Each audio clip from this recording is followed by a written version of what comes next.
L'Assemblée nationale a déclaré recevable, au terme de 2 journées de débats intenses tenues du mardi 18 au mercredi 19 novembre 2025, le projet de loi de finances pour l'exercice 2026.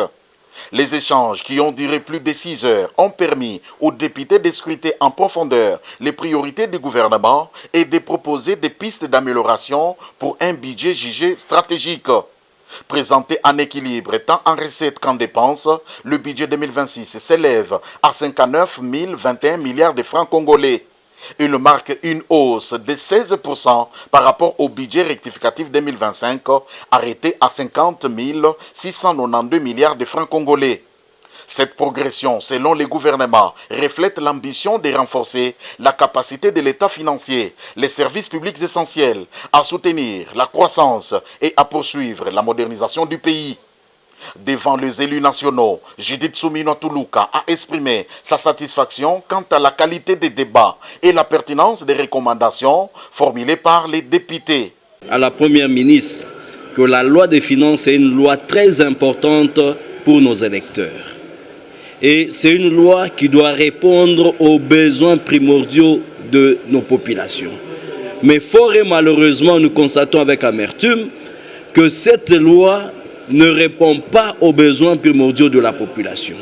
Parce que nous, en tant qu'élus du peuple, chaque 3 mois, nous faisons des descentes sur terrain au moment de nos vacances parlementaires où nous récoltons les déshydratats de la population ou les priorités de la population. Mais en lisant cette loi, nous nous sommes rendus compte que la priorité de la population n'est pas prise en compte. D'où nous avons formulé une recommandation au président de l'Assemblée nationale de commencer à envoyer à chaque ministre sectoriel un rapport synthèse pour chaque secteur afin que chaque ministre sectoriel puisse intégrer le problème de la population dans le budget à venir.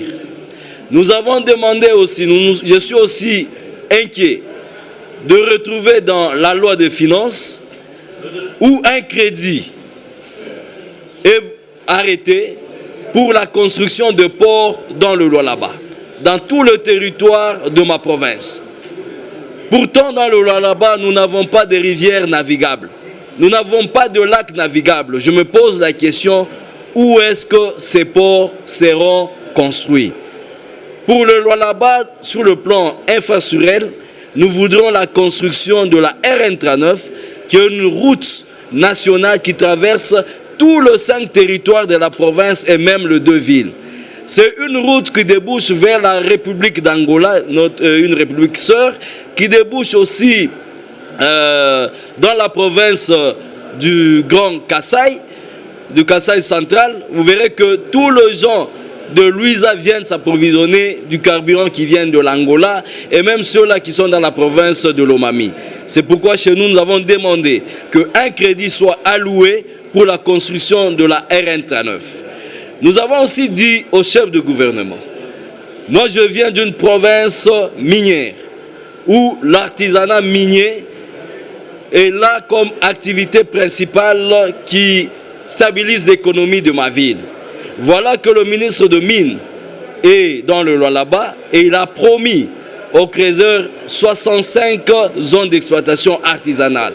Fort et malheureusement dans le budget, il n'y a aucune ligne budgétaire prévue pour la viabilisation de ces EA. Ainsi, nous avons demandé au chef du gouvernement d'intégrer un budget pour viabiliser ces EA promis par le ministre de Mines. Merci beaucoup, Accente. Nazania leo tulikuwa nasemezea ya loi de finances, ile loi inapasha kuya kujibia maproblème ya population. Mais tunarapele kwa chef wa gouvernement que hii loi haijibu kabisa kabisa kuma besoin ya population, sababu population natupatiaka maproblème yabo au moment ya ma vacances parlementaires. Na tunasemezea juu ya province yangu ya Lualaba. Banatuambia asema wanapenda kujenga maport mu province ya Lualaba. Mais tunasema mu Lualaba hatuna na marivière, hatuna na mitoni ama malaki mule wanaweza kwa tuingia maport. ile franga kuyenga maport Lualaba tuku besoin kutujengea RN39 sababu ile RN39 ni route nationale ile na traverser ma territoire yote ya mu province ya Lualaba na yote ma ville na kwa mu province ya Lualaba na ile RN39 inatoka paka inafika ti inatunga ti na Angola ti na province ya Kasai Central na tunaomba vile vile tuliangalia mu budget amuna ligne budgétaire ata moya il est prévu dû à viabiliser ma zone d'exploitation artisanale. Pourtant ministre anatoa kulaka kukolwezi Lualaba ya kusema ataleta 65 zones d'exploitation artisanale. Mena kama kuna budget ya kuviabiliser wakreze watatumika je? Ndio tunalomba kwa premier ministre ya kuweka franga juu ya ma zone d'exploitation artisanale. Voilà kukifupi intervention ile tulikuwa